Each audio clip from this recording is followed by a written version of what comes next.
Hello, friends. I'm Dr. Pooja Kapoor, pediatric neurologist, director and co founder Continua Kids, and consultant pediatric neurologist at Paras Hospital. So, today we have met in for the topic which states that what is the difference between speech delay and autism spectrum disorder.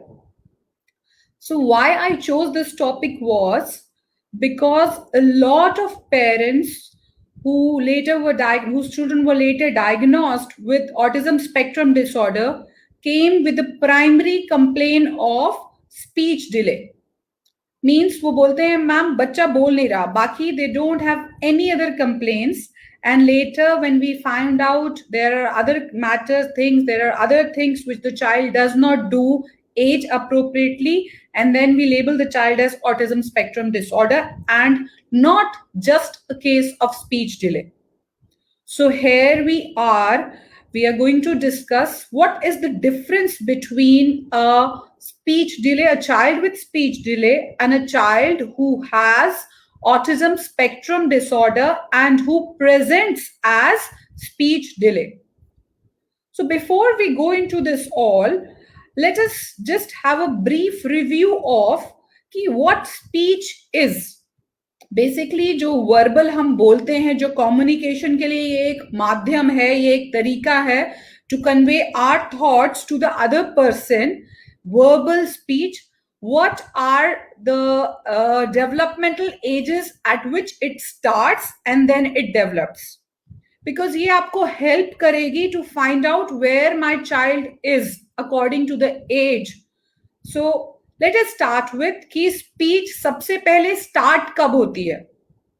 तो अगर आप देखें तो जो 6 महीने का बच्चा होता है वो अगू अगू अगू, वो कोई वर्ड्स नहीं बोल सकता है, बट अगू अगू ऐसा करने की कोशिश करता है, गर्गलिंग साउंड निकालता है. जब आप उसके पास जाते हो, उससे बात करने की कोशिश करते हो, तो वो कम्युनिकेट करने की कोशिश करता है, आपके साथ आंख में आंख डालता है और ऐसे खुश होके जो है वो किलकारी मार के एक अलग सी आवाज निकालता है. वो इसलिए क्योंकि वो आवाज यहां से आती है, हमारे लैरिंग्स से, क्योंकि अभी उसका ये वाला सिस्टम शब्द बोलने का जिसके अंदर मुझे बहुत ज्यादा कोऑर्डिनेशन चाहिए. मेरी टंग को ऊपर जाना है, अगर मुझे माँ बोलना है, ला बोलना है, तो ऐसे आना है, करना है, दांतों को ऐसे करना है, कितनी हवा निकलनी चाहिए मुंह से जब ये शब्द निकले, ये सारी चीज उस बच्चे को उस समय नहीं पता होती है. तो जो हमारी आवाज आती है वो लंग्स से आवाज निकलती है लैरिंग्स पे, और वो अलग सी आवाज निकालता है. That is what you called as communication at 6 month of age. 6 महीने का बच्चा इस तरीके से अपने आप को आपसे कम्युनिकेट करता है जब आप उससे बात करने की कोशिश करते हैं. अब अगर हम 6 महीने से लेके 1 साल पे आ जाएं, तो 1 साल पे हम चलना शुरू जब कर देते हैं तो हमारा माइलिनेशन कंप्लीट हो जाता है और हमें कुछ शब्द जो है वो कोऑर्डिनेट करने आ जाते हैं, और उसको हम बोलते हैं मम्मा, बाबा, दादा, ताता. तो जो है जो सिमिलर रैम के वर्ड हैं, दोनों वर्ड एक जैसे हैं, वो 1 साल पे बोलना शुरू करता है. तो अगर आप जो है उसकी बात करेंगे तो बात करेगा वो मम्मा, दादा, पापा. अभी उसको उसका बहुत ज्यादा मीनिंग नहीं पता होता, but this is how he communicates. And ये 1 साल पे मेरा जो है स्पीच का, वर्बल स्पीच का माइलस्टोन होता है. अब आप आ जाइए 18 महीने पे, हम 6 महीने और ऊपर जंप कर गए. 6 महीने पे मेरे पास मिनिमम 5 से 6 सेंसिबल वर्ड्स होने चाहिए.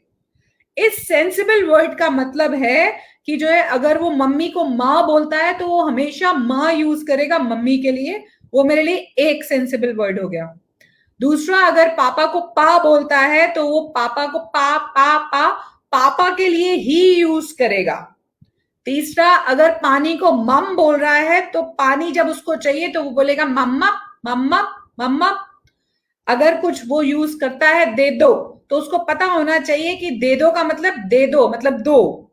तो ऐसे करके अगर वो 5 से 6 कंटेक्चुअल वर्ड्स अगर यूज कर रहा है तो इसका मतलब 1.5 साल के हिसाब से वो स्पीच, वर्बल स्पीच के हिसाब से वो बिल्कुल ठीक है।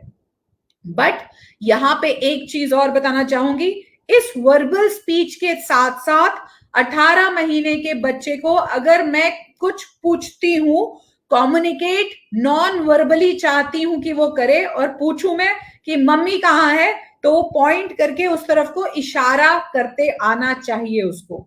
This is a non verbal expression of communication.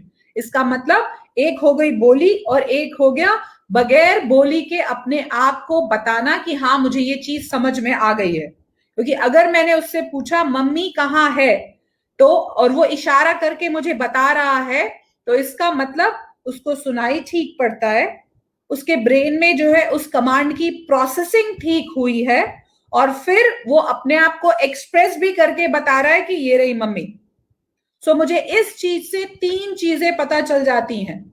18 महीने के बच्चे को 5 से 6 कंटेक्चुअली वर्ड्स आने चाहिए एक्सप्रेसिव, और साथ में जो है पॉइंटिंग अपना नॉन वर्बल कम्युनिकेशन के थ्रू आनी चाहिए। अगर मैं उसको पूछूं पंखा कहाँ है, तो वो बता दे, जो कॉमन चीजें हैं जो घर में रोज यूज होती हैं, जिसको वो रोज देखता है, उसकी पॉइंटिंग आनी चाहिए। अब हम आ जाते हैं, अब हम 6 महीने और ऊपर आ जाते हैं, और अब हम 2 साल पे आ गए हैं। अब 2 साल पे there is a very exponential growth of the vocabulary. ये वो टाइम होता है जब बच्चे जो है अपनी वोकैबुलरी, वर्बल वोकैबुलरी में बहुत मार्क्ड चीजें हमें शो करते हैं। जो शब्द हम 5-6 महीने पहले 5 वर्ड से भी सेटिस्फाइड थे, अब हमारे वो 50 हो जाने चाहिए। कम से कम 50 वर्ड की उसकी वोकैबुलरी कंटेक्चुअली आनी चाहिए। यहां मैं बार बार इस शब्द कंटेक्चुअली पे इसलिए स्ट्रेस कर रही हूं, क्योंकि कई बार हमारे पास ऑटिज्म के बच्चे आते हैं जो बोलते हैं मैम ये बोलता तो बहुत है, बट क्या बोलता है, ABCDEFGHIJ, वो कोने में खड़ा होके ABCD बोल लेगा, 1 2 3 4 बोल लेगा। अगर उसको कोई सर्कल दिख रहा है तो वो बोलेगा सर्कल, स्क्वायर, क्वाड्रेंगल। आप इतने डिफिकल्ट वर्ड बोल लेंगे, बट जब जो है मैं उसको बोलूंगी कि जो है मुझे बताओ, चलो आओ इधर आओ, ABCD सुनाओ, तब वो नहीं सुनाएगा। उसको ये बोलना नहीं आता होगा कि जो है मम्मी पानी दो, या यहां चलो, चलो खाएं, मुझको दे दो, आ जाओ। तो जो सोशली कम्युनिकेबल वर्ड्स हैं जो हम यूज करते हैं, उसको वो नहीं आते होंगे, बट उसको ABCD भी आ सकती है, उसको 1 to 10 भी आ सकता है। तो इसलिए पेरेंट्स बहुत कंफ्यूज हो जाते हैं, और वो कभी बच्चे को हमारे पास जल्दी नहीं लेकर आते कि बच्चा तो ठीक है, बोल तो रहा ही है, बोलने में तो कोई दिक्कत नहीं है, बाकी सारी चीजें भी ठीक है। बट जब यही बच्चा बड़ा होके 2.5 साल पे, जब हमारी social language communication 2 words join करके और सेंटेंस फॉर्मेशन में आ जाती है, तो वो वहां पर नहीं प्रोसीड कर पाता, क्योंकि वो सिर्फ ABCD 1 2 3 4 10 11 12 या नंबर्स या स्क्वायर्स या सर्कल्स या फिर शेप्स या फिर जो है आपके कलर्स में अटका होता है। वहां पे उसको फिर भी सोशली कम्युनिकेबल स्पीच नहीं आती है। तो यहां डिफरेंस है between a child who has got the speech but non contextual speech. That is why मैं आपको बार बार कंटेक्चुअली स्पीच और कंटेक्चुअली स्पीच के लिए बोल रही थी। तो अब हम आ गए थे 2 साल पे। 2 साल पे हमारे पास 50 मिनिमम कंटेक्चुअल वर्ड्स होने चाहिए। फिर हम आ गए 2.5 साल पे, जहां पे हमें ज्वाइनिंग ऑफ वर्ड्स आ जाना चाहिए टू फॉर्म अ सेंटेंस। पानी दे दो, यहाँ चलो, भूख लगी है मुझको, मम्मी खाना दे दो। तो यहाँ पे हमें एक नाउन, एक वर्ब, एक कभी एडजेक्टिव या फिर कुछ हम वर्ड सेंटेंस फॉर्मेशन में प्रेपोजिशन यूज कर रहे हैं। सिमिलरली जब बच्चा 3-3.5 का होता है, तो उसको पूरा सेंटेंस फॉर्मेशन और प्लस स्टोरी टेलिंग आ जानी चाहिए। जैसे मैं वहां गया था, उसने मुझको धक्का मारा, मैं स्कूल से जब वापस आता है बच्चा तो पूरी स्टोरी बताता है, वो उसने मुझको मारा, उसने मेरा खाना खा लिया, मैडम ने आज ये पढ़ाया, मुझको यहाँ पे भूख लग रही है। तो ये सारी चीजें जो है 3.5-4 साल पे पूरी तरह आ जानी चाहिए। सो this is how the speech develops and progresses from few words to a sentence which have a contextual basis. So अब हम आते हैं कि अगर मेरे बच्चे ने ये पाथवे अगर अक्वायर नहीं किया है तो मेरे डिफरेंशियल्स क्या होंगे, क्या क्या कारण हो सकते हैं। तो सबसे पहले आता है एक्सप्रेसिव स्पीच डिले। पहला, उसमें क्या होगा, बच्चे को आप जो है उससे पूछेंगे मम्मी कहाँ है, वो बता देगा, पापा कहाँ है वो बता देगा, ये कहाँ है, नोज कहाँ है, आईज कहाँ है, ये कहाँ है, पंखा कहाँ है, जाओ ये किताब मम्मी को दे आओ, जाओ ये मोबाइल पापा के पास से लेकर आ जाओ। सो ये सारी चीजें जो है वो कमांड फॉलोइंग पूरी कर लेगा, बट उसको वर्ड्स नहीं आते होंगे। तो 18 महीने पे उसको एक भी वर्ड नहीं आता। 2 साल का हो गया बट उसको जो है वर्ड्स नहीं आ रहे हैं, बट कमांड फॉलोइंग वो पूरी समझ रहा है, सारी कमांड फॉलोइंग कर रहा है, बैठ के सुन रहा है कमांड को कि क्या बोला जा रहा है, मुझे कैसे उसको करना है, वो करके दिखा भी देगा। तो अगर जो है बच्चा ये सारी चीजें कर रहा है, आई कांटेक्ट बहुत अच्छे से कर रहा है, जब मैं उसको कोई कमांड दे रही हूं तो वो मेरी तरफ देख रहा है, मुझे फॉलो कर रहा है, कमांड को सुनने की कोशिश कर रहा है और फिर उसको पूरा एग्जीक्यूट कर रहा है। अगर ये ऐसे कर रहा है बट वर्ड्स नहीं आए हैं खाली उसको, तो मैं उसको बोलूंगी खाली बच्चे को एक्सप्रेसिव स्पीच डिले है, उसमें ऑटिज्म से कोई मतलब नहीं है उसका। तो उसके लिए हम बोलेंगे कि प्लीज इसको स्पीच थेरेपी में डालिए, और ये स्पीच थेरेपी में अच्छा करेगा, क्योंकि खाली बोली की प्रॉब्लम है, वर्बल स्पीच की प्रॉब्लम है, बाकी कम्युनिकेशन में उसको बोलो बाय बाय करो वो बाय बाय करेगा, उसको बोलो हाई फाइव करो वो हाई फाइव करेगा, उसको बोलो कि जो है जाओ ये सारी छोटी छोटी छोटी कमांड यहां से ये ले जाके वहां पे रख देना और वहां से ये उठा लाना, वो पूरा करेगा। सो अगर ऐसी चीज है तो हम उसको सिर्फ एक्सप्रेसिव स्पीच डिले बोलेंगे, और हम उसको स्पीच थेरेपी में डाल देंगे बच्चे को, और बोलेंगे कि पे स्कूल में डालो, घर पे इसको खूब ज्यादा इससे बातें करवाओ और बच्चा आपका अच्छे से निकल आएगा। सो सेकेंड चीज जहां पे मेरा स्पीच डिले मेजर फैक्टर होगा वो होता है इंटेलेक्चुअल डिसएबिलिटी। इसका मतलब क्या हुआ कि मेरी बुद्धि जो है वो इतनी मेच्योर नहीं हुई है जो कि जो है वो स्पीच के लिए तैयार हो। तो यहां पे बता दूं, जो हम स्पीच बोलते हैं, जो हमें बोलना है, कितना बोलना है, किस पिच में बोलना है, क्या बोलना है, उसकी टोन क्या होनी चाहिए, कितना बताना है, क्या बताना है, वो सब हमारा यहां से आता है। तो इसीलिए हम स्पीच को हायर मेंटल फंक्शन भी बोलते हैं। हायर मेंटल फंक्शन का मतलब हुआ कि जो बुद्धि के थ्रू आए, तो हमारी जो सोच है वो हमें बताती है कि हमें इसके सामने इतना बोलना है, ये शब्द बोलने हैं, ऐसे बोलना है। सो जो बच्चे जिनको जो है थोड़ा सा बुद्धि में हेर फेर होता है, बुद्धि थोड़ी कहीं कम होती है, समझदारी जो है उतनी अच्छी नहीं होती है, उनकी भी स्पीच डिले होती है। अगर आपने देखा हो पहले जमाने में बड़े लोग हो जाते थे बट उनको ये नहीं पता होता था घर में कितनी बात किससे करनी है, क्या करनी है, उसका कंटेक्स्ट नहीं पता होता। उनसे अगर मैं पूछूं कि तुमने खाना खाया, तो बोलेंगे हाँ मैं गया था, मैं वहां गया था, फिर वहां से आया, तुम कैसे हो। तो ये सारी चीजें जो है वो बताएंगे जिसका कोई कंटेक्स्ट नहीं है, तो स्पीच होते हुए भी कंटेक्चुअल नहीं होगी। तो अगर आप देखेंगे तो उनको बहुत सारी चीजें जो है वो समझ में नहीं आती होंगी, पढ़ाई में वो काफी पीछे होंगे, उनको जो छोटी छोटी वर्बल कमांड्स भी हैं वो जैसे एक नॉर्मल बच्चा जो है वो 18 महीने पे समझना शुरू कर देता है, वो उनको नहीं समझ में आता है। तो अगर ऐसा इसके साथ एसोसिएटेड है स्पीच डिले के साथ, अगर हमें लगता है कि उसकी कमांड फॉलोइंग उतनी अप्रोप्रिएट नहीं है, उसको सुसु पॉटी का ज्ञान नहीं हो पा रहा है, टॉयलेट ट्रेनिंग सही समय पे नहीं हो पा रही है, तब हम जो है सोचेंगे ये इंटेलेक्चुअल डिसेबिलिटी का केस हो सकता है, जिसकी वजह से उसकी स्पीच नहीं आ रही है। So that is number 2 cause of speech delay. क्योंकि इसके हम स्पीच थेरेपिस्ट के पास जल्दी से हम नहीं भेजेंगे, उसको हम बोलेंगे पहले की जो है ऑक्यूपेशनल थेरेपी कराओ, स्पेशल एजुकेशन कराओ, उसके ऊपर बहुत ज्यादा बार बार उसको कमांड फॉलोइंग के लिए वो चीजें बताओ। जैसे एक नॉर्मल बच्चे को अगर 2 बार में समझ में आता है तो उसको 4 बार में समझ में आएगा। हम बोलेंगे घर पे उसको बैठ के जो है बार बार रिपीटेशन कराओ उन चीजों का जो नॉर्मल होती है, और फिर हम उसको बोलेंगे स्पीच थेरेपी में डालो, जब थोड़ा सा उसको जो है ज्ञान हो जाए कि क्या बोला जा रहा है, उस वर्ड्स के मीनिंग क्या है, तो फटाफट स्पीच को डेवलप करने के लिए फिर हम स्पीच में डालेंगे।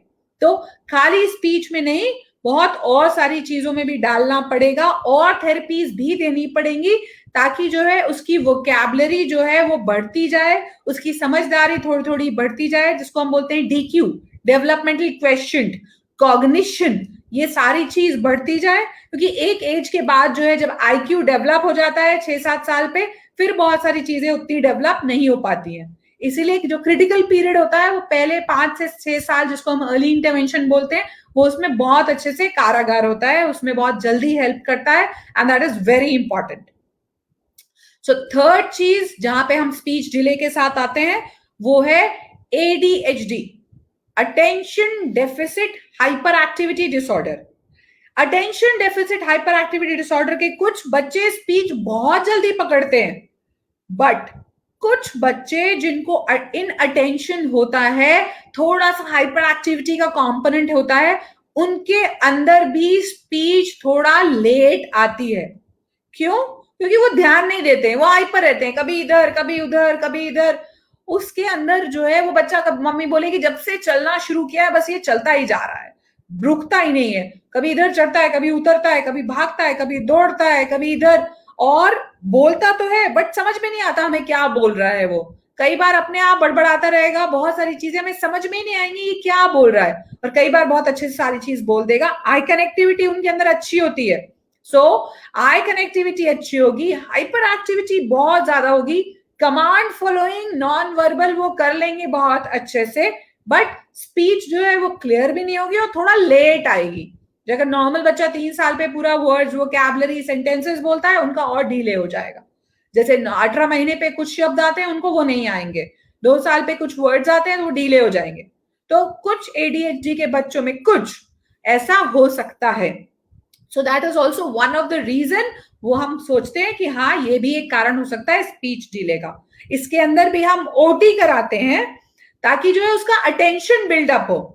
तो जो है ये OT अटेंशन बिल्डअप कराने के लिए कराते हैं। उसकी मम्मी पापा को बोलते हैं कि प्लीज इसकी खूब ज्यादा फिजिकल इसको एक्सर्शन कराओ, इसको जो है बैठने मत दो, उसका टीवी मोबाइल स्क्रीन बिल्कुल बंद कर दो ताकि उसकी एनर्जी एक्स्ट्रा बिल्डअप ना हो। उसको जो है खूब दौड़ाओ भगाओ, और फिर जो है जब थोड़ा सेटल हो जाए फिर हम स्पीच थेरेपी में डाल देते हैं उसको, ताकि स्पीच अब बिल्डअप हो जाए। So that's the third reason. Now the fourth reason जो हमारा मेन टॉपिक है आज का, वो है ऑटिज्म स्पेक्ट्रम डिसऑर्डर। तो हमारे पास 2.5 साल पे बच्चे पेरेंट्स लेकर आते हैं कि देखिए बोल नहीं रहा है बच्चा हमारा, बट उसके अंदर जो बहुत एडेड फीचर्स होते हैं जो हम मिस कर जाते हैं, वो क्या है कि उनके अंदर आई कनेक्टिविटी उतनी अच्छी नहीं होती है। They don't have a good I connectivity. उसका नाम बुलाते रहो वो नहीं सुनेगा, उसका म्यूजिक जो उसको पसंद है, जो उसको बहुत पसंद है, वो चलाओ, वो ढूंढने लग जाएगा कहां से आवाज आई, तुरंत ढूंढेगा कहां से आई। इनफैक्ट कई बच्चे जो है वो स्पीच डिले जब बोलता नहीं है, और जो है मम्मी पापा जब उसका नाम लेते हैं सुनता नहीं है, तो वो कई बार ENT के पास चले जाते हैं कि शायद जो है उसको सुनाई नहीं पड़ रहा है, उसका बहरा की जांच कराते हैं हम, और उसके बाद वो हमारे पास आता है।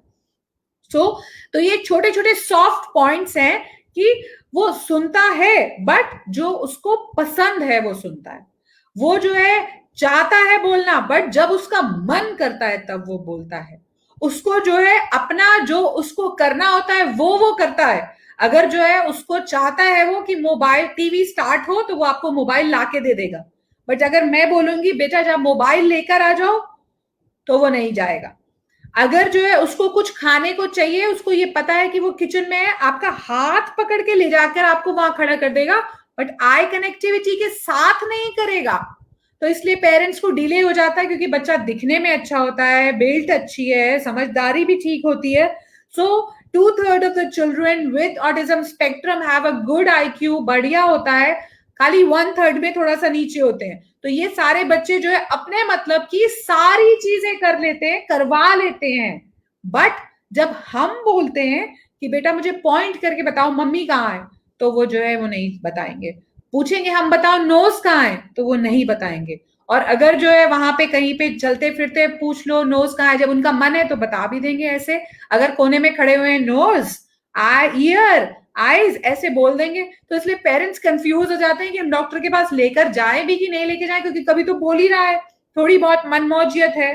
तो उस मनमौजियत को जो है हम जो है टेक्निकल लैंग्वेज में ऑटिज्म बोलते हैं। सो थोड़ी मनमौजियत तो देखिए हर एक में होती है, थोड़ा बहुत मनमौजियत मेरे में भी है, मैं आज मन नहीं कर रहा मेरा, शायद मैं वो काम ना करूं। बट अगर वो मनमौजियत मेरे बाकी के सोशलाइजिंग में, मेरे फ्रेंड सर्कल में मैं दोस्त नहीं बना पा रहा हूं, मैं अपनी मनमौजियत में इतना ज्यादा बिजी हूं कि मैं दूसरे के जो चल रहा है उसको इतना इग्नोर कर रहा हूं कि मम्मी मेरी कब आ रही है, कब जा रही है, कोई खिलौना मुझसे ले लिया गया है, दे दिया गया है, मैं किसी बाहर आया है कोई, मैं उसको एक्नॉलेज ही नहीं कर पा रहा हूं, दैट मीन्स कि जो है मेरे को ऑटिज्म स्पेक्ट्रम डिसऑर्डर के थोड़े सिम्टम हो सकते हैं। And that is the time you should ask for help and ask your pediatrician to refer to the concerned person. इसमें भी मैं बता दूं एज अ ट्रीटमेंट प्रोटोकॉल हम एकदम से स्पीच थेरेपी नहीं स्टार्ट करते हैं। क्यों? क्योंकि जो है हमें पहले अटेंशन बिल्डअप करना होता है, हमें बच्चे को ये एहसास कराना होता है कि आई कनेक्टिविटी बढ़ाओ हमारी तरफ, हमें जो है एक्नॉलेज करो। और जब जैसे ही बच्चा एक्नॉलेजमेंट हमें करना शुरू कर देता है, अपने नाम को रिस्पॉन्ड करने लग जाता है, थोड़ी कमांड फॉलोइंग उसको समझ में आने लग जाती है, अपने एनवायरमेंट आसपास के लोगों को एक्नॉलेज करने लग जाता है, तब हम उसको स्पीच थेरेपी में डाल देते हैं, क्योंकि तब रिजल्ट्स बहुत अच्छे आने शुरू हो जाते हैं। So this is the difference and this is the way how we proceed, and these are the differentials of a simple speech delay and then the other causes of speech delay. Similarly एक कारण और है जिसके अंदर जो है क्या होता है कि बच्चे बहुत अच्छे से प्रोग्रेस कर रहे होते हैं, स्पीच आ जाती है, कनेक्टिविटी सब कुछ अच्छा है, नॉर्मल प्रोग्रेस हो रहा है, एंड स्लोली वी सी कि थोड़े दिन बाद उसका रिग्रेशन शुरू हो जाता है, स्पीच, लैंग्वेज, सोशल सब कुछ खत्म हो जाता है, दे जस्ट स्टॉप हियरिंग, सारी चीजें जो है वो धीरे धीरे करके बंद होने लग जाती हैं। और कभी कभार एक आध सीजर आ जाता है, दौरा जिसको हम मिर्की बोलते हैं, जिसको हम सीजर बोलते हैं, वो आता है।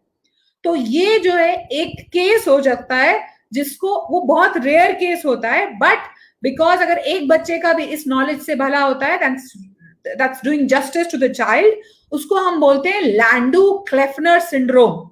इसका मतलब क्या हुआ, उसके अंदर वो बच्चा बिल्कुल नॉर्मली ठीक हो रहा होता है, सब कुछ जो है नॉर्मल माइलस्टोन्स अचीव करता है, बट धीरे से जो है 2-2.5 साल 3 साल के आसपास उसको जो है वो वाला हिस्सा जहां से हमारी बोली आती है, जहां से हम सुनते हैं, वहां पे अंदर इलेक्ट्रिकल डिस्टर्बेंस हो जाता है, और जिसकी वजह से अगर हम उस बच्चे का ईईजी करें तो वहां पे बहुत सारे डिस्टर्बेंस होंगे, और जैसे ही हम उसको जो है कोई दौरे की दवाई देते हैं, उसको सेटल डाउन करने की कोशिश करते हैं और ईईजी ठीक होना शुरू होता है, तो उसकी बोली वापस आनी शुरू हो जाती है। So that is a very rare cause, but the thing is like अगर हमारे बच्चे के साथ ऐसा कुछ है जहां पे हमें रिग्रेशन मिल रहा है सारी चीजों का, तो हम एक प्रोबेबिलिटी उसकी लैंडू क्लेफनर सिंड्रोम भी सोच सकते हैं।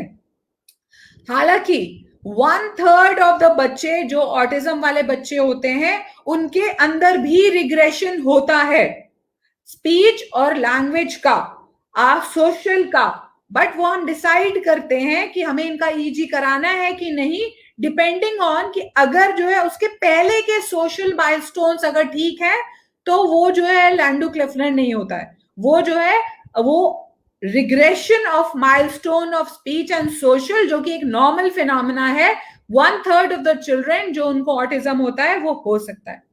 So let us go to the specialist for that and decide on, but as a parent you should know कि ये मेरे बच्चे में हो रहा है, मैं जाऊं कि नहीं लेके जाऊं, क्योंकि अगर जल्दी हम लेके जाएंगे तो जो है हमारे बच्चे के लिए वो जल्दी जो अर्ली इंटरवेंशन वाला जो टाइम है वो बच जाएगा और हमारा बच्चा जल्दी इंप्रूव कर सकता है।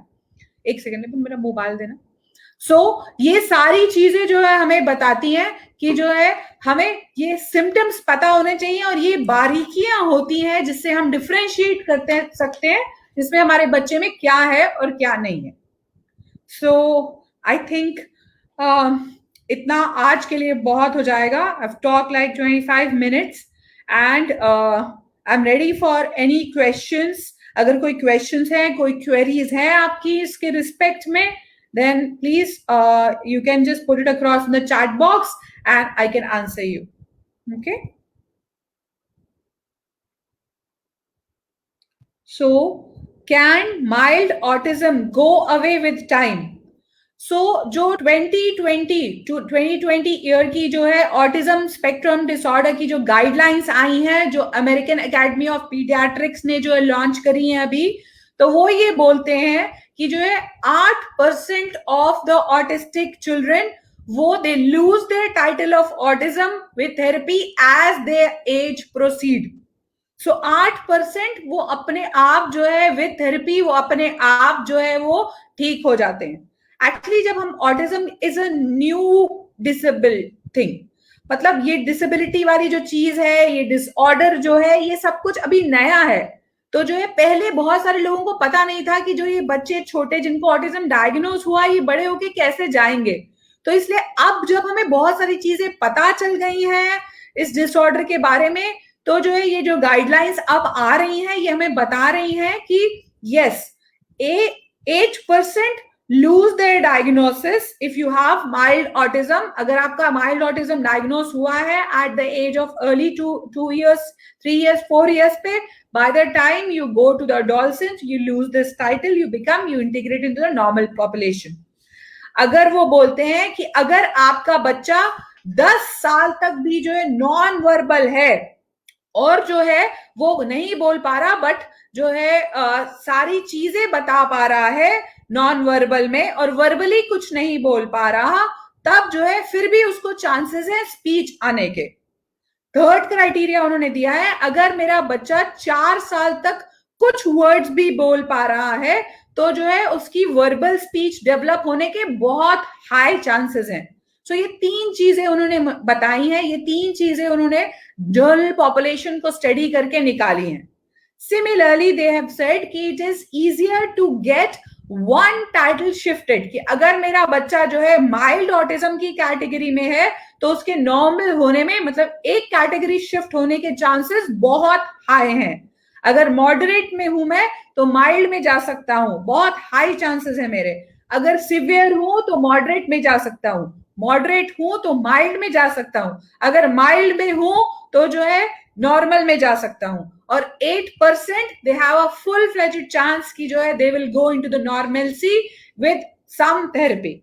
सो this is what the guidelines say. So I think Ruchika, I've helped with the query. So, does seizure impact on autistic child development? So, 33% of the children, that means 1/3 of the children who have the diagnosis of autism, they develop seizure. उसके 2 peaks आते हैं, एक eight an early as, मतलब कि जब बच्चा जो है 2, 4, 5 साल का है, और जब जो है वो बड़े में, जब जो है वो डॉल्फिन के आसपास पहुंचने वाला है, तब 2 पीक आते हैं. बट इन बच्चों में, ऑटिज्म वाले बच्चों में सीजर जो है उनकी नंबर ज्यादा होता है, मतलब नॉर्मल जनरल पॉपुलेशन से सीजर आने का चांस जो है वो ज्यादा है, 33% ज्यादा है. बट नंबर जो होता है वो बहुत कम होता है. हो सकता है एक आध सीजर आ जाए, हो सकता है कभी 4-5 साल में एक आ जाए, और जैसे ही हम एक बहुत ही mild anti epileptic medicine start करते हैं, दे डू ब्यूटिफुली वेल. इनको लंबी चलती है मेडिसिन, बट जो है इनको नंबर जो होता है, नंबर ऑफ सीजर्स चांस जो है वो कम होता है as compare to the general population.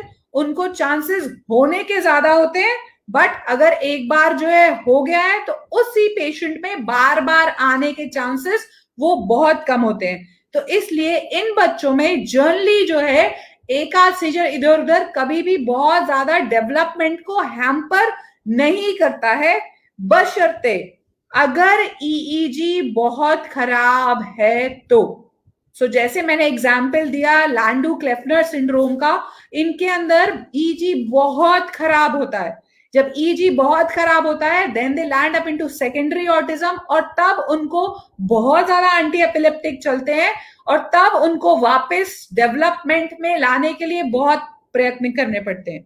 सो कई बार जो है वो जो ईईजी जब खराब हो बहुत ज्यादा, तब उन बच्चों में खाली जो है बहुत हाई चांस है कि वो उनको डेवलपमेंट में प्रॉब्लम देंगे।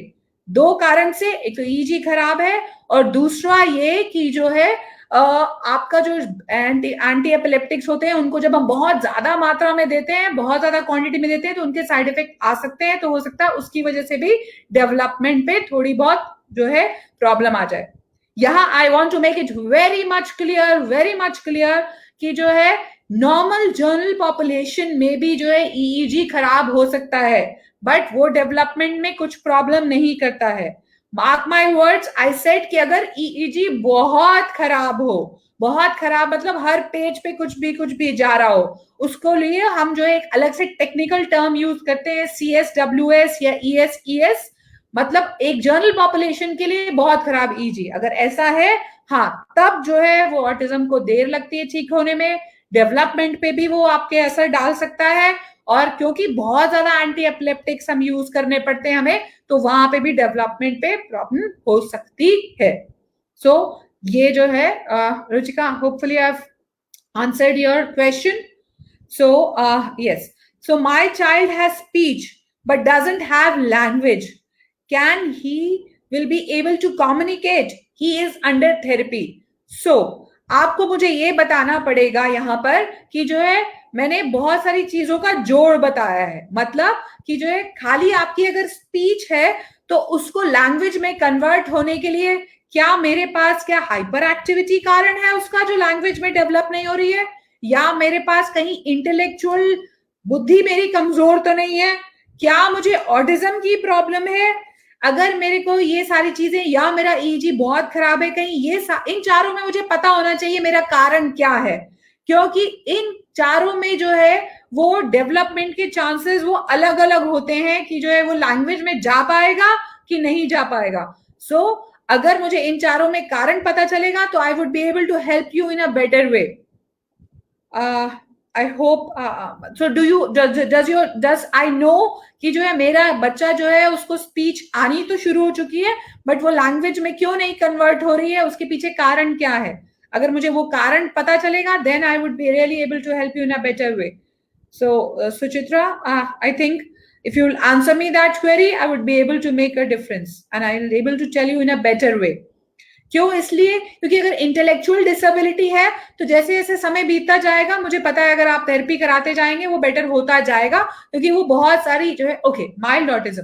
सो yes, definitely as I said, जो लेटेस्ट रिसर्च निकली है आप लोग जो है ये डाल सकते हैं, आप लोग खुद गूगल कर सकते हैं, ये अमेरिकन एकेडमी ऑफ पीडियाट्रिक्स की 2020 की जो है ऑटिज्म की गाइडलाइंस, उसके अंदर डायग्नोसिस एंड मैनेजमेंट डालेंगे, you will get a whole, सारा सब कुछ आपको मिल जाएगा उसके अंदर। एंड देयर वो आपको साफ साफ बोलते हैं, जैसा मैंने जो है इससे पहले जो एक क्वेरी को आंसर किया कि जो है अगर जो है आपका बच्चा छोटा है और उसको स्पीच आ चुकी है अभी, तो जो है 4 इयर्स से भी नीचे का है अगर, तो उसको जो है लैंग्वेज डेवलपमेंट के बहुत हाई चांसेस है, अगर हम जो है स्पीच थेरेपी, ऑक्यूपेशनल और जो भी उसकी रिक्वायरमेंट है, अगर हम उसको फॉलो करते रहे और जो है करते रहे, तो हमारे पास बहुत हाई चांसेस हैं कि उसके डेवलपमेंट ऑफ लैंग्वेज आ सकती है। So I think I've answered your query. Okay. So what are the early signs of speech delay in children? So as I started with Shreya, so जैसे मैंने बोला कि जो है अगर मेरा बच्चा जो है सिर्फ स्पीच, अगर आप वर्बल स्पीच की बात कर रहे हैं, अगर मैं नॉन वर्बल की बात करूं पहले, तो जैसे जो है 18 महीने पे पॉइंटिंग नहीं आ रही है, 10-11 महीने पे बाय बाय नहीं आ रहा है, कि बाय बाय बोल रहे हैं तो हम बाय बाय नहीं कर रहे, हम कम्युनिकेट नहीं कर रहे हैं एक्सप्रेशन के साथ। मैंने उसको नाम बुलाया उसका, वो देख ही नहीं रहा है, अपना उधर मस्त है, वो उधर अपनी चीज को सुन रहा है बट नाम को नहीं सुन रहा है। अगर मैं उसको बोल रही हूँ पॉइंटिंग करके बताओ चीजें कहाँ कहाँ है, so these are the non verbal ways, जहां पे नॉन वर्बल मतलब बगैर बोली के, जहां हम कम्युनिकेट कर रहे हैं। अगर आप सिर्फ स्पीच का पूछना चाहते हैं तो अर्ली साइंस में ये है कि जो है अगर मेरा बच्चा जो है 1 साल की उम्र पे बाबा, दादा, मामा, जहां मेरे आर्टिकुलेशन की प्रॉब्लम है वहां नहीं आ रही है, अगर जो है मेरा बच्चा 18 महीने पे कुछ मिनिमम 5 से 6 जो है कंटेक्चुअली वायबल वर्ड्स नहीं बोल रहा है। कंटेक्चुअली वायबल मैंने जैसे समझाया, मम्मी को मम्मी बोल रहा है, यानी कि चलते चलते मम्मी मम्मी मम्मी, वो कंटेक्चुअली वायबल नहीं है। अगर मैं आऊं और बोलूं मम्मी, मम्मी के पास आके मम्मी, पापा के पास आके पापा, जो है जो भी मम्मम, अगर मम्मम चाहिए मम्मम, मम्मम को देख के मम्मम, तो अगर ये 5 से 6 कंटेक्चुअली वर्ड्स नहीं है तो ये अर्ली साइंस है मेरे स्पीच डिले के। तो उसके साथ अगर एसोसिएटेड फैक्टर्स हमें और पता चलते हैं तो हम डिफाइन कर लेते हैं कि खाली वो एक्सप्रेसिव स्पीच डिले है, इंटेलेक्चुअल डिसेबिलिटी की वजह से है, ऑटिज्म की वजह से स्पीच डिले है, या फिर जो है आपका एडीएचडी की वजह से है, या फिर कहीं ईजी में कहीं कुछ प्रॉब्लम है जिसकी वजह से। So hopefully I think I have answered Shreya your question. Okay, so yes, Kashish, does ADHD children also have? Yes, a minority of them can have. तो जनरली ADHD वाले चिल्ड्रन जो बच्चे होते हैं वो बहुत अच्छा जो है वो स्पीच बोलते हैं, उनकी स्पीच में कहीं प्रॉब्लम नहीं होती, but minority of the children can have speech delay, क्योंकि वो भागने दौड़ना, इधर भाग उधर भाग, इन अटेंशन. सो ADHD का फुल फॉर्म क्या होता है? Attention deficit hyper activity disorder. इसका मतलब क्या हुआ? मेरे पास 2 कंपोनेंट है, अटेंशन भी डेफिसिट है, मतलब कि जो है मैं ध्यान दे रहा हूं आधी बात पे, आधी पे नहीं दे रहा हूं, तो जो है मैं आधी चीजें स्पीच के लिए सुन रहा हूं, आधी सुन ही नहीं रहा हूं, तो कुछ वर्ड्स आ रहे हैं, कुछ नहीं आ रहे हैं, कुछ बोल पा रहा हूं, कुछ नहीं बोल पा रहा हूं, पूरा जो कमांड है, पूरा सेंटेंस है वो नहीं बोल पा रहा हूं, तो इन अटेंशन की वजह से. और दूसरा हाइपर एक्टिविटी, इधर भाग रहा हूं, उधर भाग रहा हूं, उधर भाग रहा हूं, इधर चढ़ रहा हूं, उतर रहा हूं, बट जो है मैं स्थिर नहीं हो पा रहा हूं. तो उसकी वजह से, इन दोनों कंपोनेंट्स की वजह से जो है, या इधर ऑफ द कंपोनेंट की वजह से कई बार इन बच्चों में speech delay, they have speech delay along with ये सारे सिम्टम्स. तो हमें पता चलता है अगर हम इसको शांत कर ले, अटेंशन बढ़ाने के लिए ऑक्यूपेशनल थेरेपी स्टार्ट कर दे, अगर बच्चा 6 साल के ऊपर है तो हम उसको दवाई दे दें, तो उसको स्पीच के लिए फिर हम बाद में डालते हैं, पहले हम उसको ये सारी चीजें ठीक करते हैं और फिर स्पीच में डाल के स्पीच के लिए प्रोग्रेसिव कराते हैं. So Kashish, I think I've answered thing. Yeah. So Pratik, my son used to say Papa, Dada, bye bye when he was 1.5 years old, but now he is 3 and doesn't speak anything. Okay. So as I have told you, यहाँ पे 2 differentials हो सकते हैं इसके. पहला, मैंने बोला कि ऑटिज्म वाले बच्चों में कई बार जो है वो 1-1.5 साल तक वो बच्चे बिल्कुल ठीक चलते हैं. 1/3 of the children they show a regression in the speech and language and social milestone. तो आपका बच्चा खाली स्पीच पीछे गई है या सोशली भी पीछे गया है, वो मुझे पता होना चाहिए. मतलब पहले जो है बाय बाय करता था, बट बाय बाय अब नहीं कर रहा है. पहले जो है उसका नाम बुलाओ तो वो सुन लेता था, पहले जो है उससे बात करो तो वो इंटरेस्ट लेता था, पहले वो आई कनेक्टिविटी बहुत अच्छी करता था, पहले जो है जब भी उसके साथ कोई गेम खेलो तो उसको कोई चीज समझाओ तो इंटरेस्ट लेके वो चीज को पूरा करता था. तो ये होता है सोशल. तो क्या जनरली बच्चे जो ऑटिज्म वाले होते हैं वो 1.5-2 years तक करीब करीब ठीक ठाक प्रोग्रेस करते हैं, बट जैसे जो है 1/3 ऑफ द बच्चों में वो रिग्रेशन शो करते हैं इन सारे डोमेन में, बाकी और किसी और डोमेन में नहीं. सो क्या जो है वो अगर ऐसा कर रहा है तो definitely we could think of कि एक ऑटिज्म स्पेक्ट्रम डिसऑर्डर उसका डिफरेंशियल हो सकता है. सेकेंड, क्या जो है उसको एज आई सेड, क्या खाली इस पहले भी जो है वो बिल्कुल ठीक था और फिर उसके बाद रिग्रेशन अभी आना शुरू हुआ है, then do an EEG and find out कहीं जो है उसके ब्रेन में कहीं कुछ शॉर्ट सर्किट तो नहीं हुआ है, कहीं वो वाला एरिया जहां से स्पीच आती है वहां पे कुछ प्रॉब्लम तो नहीं हुई है जिसकी वजह से हमारा रिग्रेशन स्पीच और लैंग्वेज का हो गया है. तो पहले मैम सोशल था, ओके, और प्लस एनवायरमेंटल फैक्टर्स तो नहीं बदल गए हैं. कुछ जो है जो उसको बहुत लगाव था, मम्मी दूर चली गई हो या पापा का ट्रांसफर हो गया हो, कुछ बहुत ऐसा कुछ बहुत बड़ी चीज तो नहीं हो गई है. अगर जो है नहीं हुई है तो प्लीज अपने जो है ये दोनों डिफरेंशियल्स पे काम करिए, देखिए अपने जो है किसी साइकोलॉजिस्ट, किसी पीडियाट्रिक न्यूरोलॉजिस्ट या फिर डेवलपमेंटल पीडियाट्रिशियन के पास जाके उसकी स्क्रीनिंग कराइए, क्योंकि ये दोनों कारण में हो सकता है. अगर ईजी आपको लगता है तो अपने पीडियाट्रिक न्यूरोलॉजिस्ट कहीं पे जाएं और प्लीज ईजी करा के देखें कहीं वो कारण तो नहीं है. क्योंकि आप बोल रहे हैं पहले सोशल भी था और अब सोशल भी खत्म हो गया है, स्पीच के साथ साथ सोशल भी खत्म हो गया है. Then these are the only two differential and environmental factors. Please check कराइए जाके ये दोनों चीजें. Okay okay. So, ma'am, ABA therapy in your Gurgaon center really helped in language development. Thank you so much, Ruchika. So, this is the initiative of Continua की जो है कुछ करते हैं. तो thank you so much. Raina, is delayed speech a sign of intelligence? Yes, Raina. So जो है जो भी तो as I said कि जो है इंटेलेक्चुअल डिसेबिलिटी वाले बच्चे जो होते हैं वो देर से बोलना सीखते हैं, उनकी स्पीच उतनी अच्छी नहीं आती है जितनी एक नॉर्मल कॉग्निशन वाले बच्चे की आती है. सो एज आई सेड कि जो my speech is a higher mental function. मैं जो बोल रही हूँ, जो जितना बोलना है, क्या कंटेक्ट है, क्या कंटेक्स्ट है, ये सब जो है मेरा दिमाग से आता है.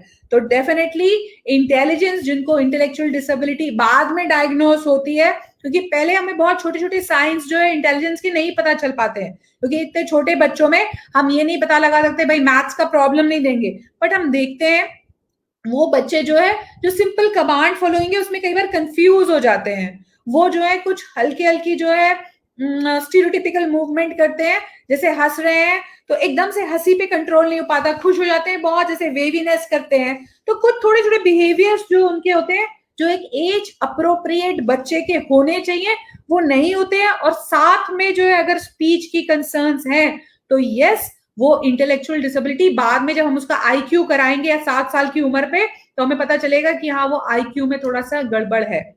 सुसु पॉटी की जो ट्रेनिंग एक उम्र पे आनी चाहिए वो सारी उनके साथ नहीं आती है. तो अगर ये सारे फीचर्स है प्लस साथ में स्पीच डिले है, then we can think of कि intellectual disability could be a reason later on which we diagnose. क्योंकि इतनी छोटी उम्र पे हम इंटेलेक्चुअल डिसेबिलिटी लेबल नहीं कर सकते हैं, हम सिर्फ बोलते हैं कॉग्निशन अच्छा नहीं है, उसका डीक्यू जो है वो पीछे चल रहा है.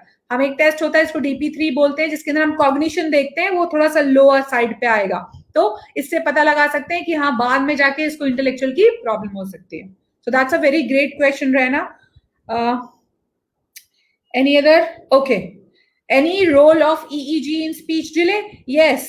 So as I already said and already have answered, yes, there is a role if you think कि मेरा बच्चा पहले तो बहुत अच्छा speech and language and cognition में बहुत अच्छा जा रहा था, सोशल बहुत अच्छा जा रहा था, but at the age of 2.5 year 3.5 year वो एकदम से पीछे होता जा रहा है, स्पीच चली गई है उसकी, म्यूटिज्म आ गया है, उसको सुन नहीं रहा है मेरी बात को, कुछ सुनने की कोशिश नहीं कर रहा है. Definitely do an EEG because I have to rule out Landu-Kleffner syndrome.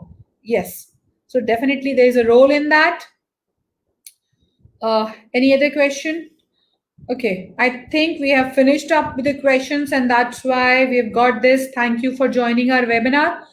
So as a pediatric neurologist and from the team of Continua, I would say कि जो है और कोई queries हैं आपकी, so please जो है आप डालिए. If you need any help, we will be there to help you out. If you have any queries, we will be able to help you out and deal with that.